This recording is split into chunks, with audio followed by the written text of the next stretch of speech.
कि माता पिता की सेवा करने से क्या फल मिलता है और क्या वृद्ध आश्रम में माता पिता को भेजना उचित कार्य है।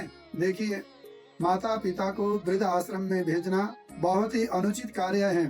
इतना निंदित कार्य है कि उसकी निंदा के लिए कोई शब्द न तो शास्त्रों में है न तो हमारे पास है। चांडालों का भी जो कार्य होता है ऐसा घृणित कार्य नहीं होता। चांडाल कर्म से भी अधिक घृणित कार्य है माता पिता को घर से निकाल करके वृद्ध आश्रम में भेजना।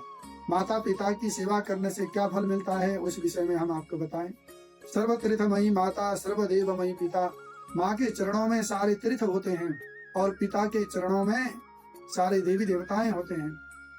तो इनसे बढ़कर के तो कोई तीर्थ नहीं है, कोई मंदिर नहीं है, कोई धाम नहीं है, कोई देवता नहीं है। आगे हमारे शास्त्रों में अनेकों प्रमाण है माता पिता की सेवा और फल के।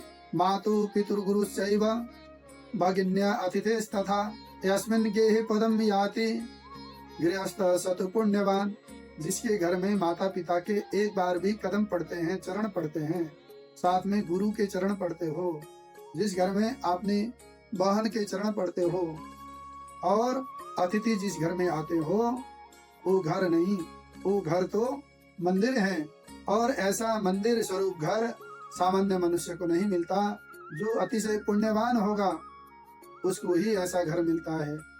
यानी जिसके घर में माता पिता हैं, जिसके घर में गुरुओं का आगमन होता है, विवाहिता बेटी बहनों का आगमन होता है, अतिथियों का आगमन होता है, समझ लो वो मनुष्य संसार का पुण्यवान मनुष्य है, भाग्यवान मनुष्य है।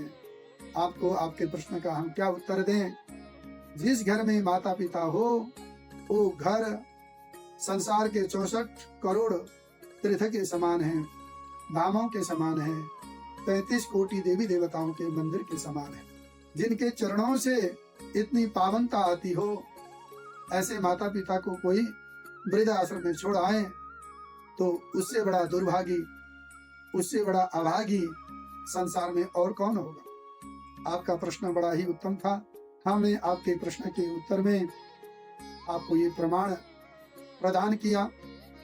आशा है आपको आपके प्रश्न का उत्तर, शंका का समाधान मिल गया।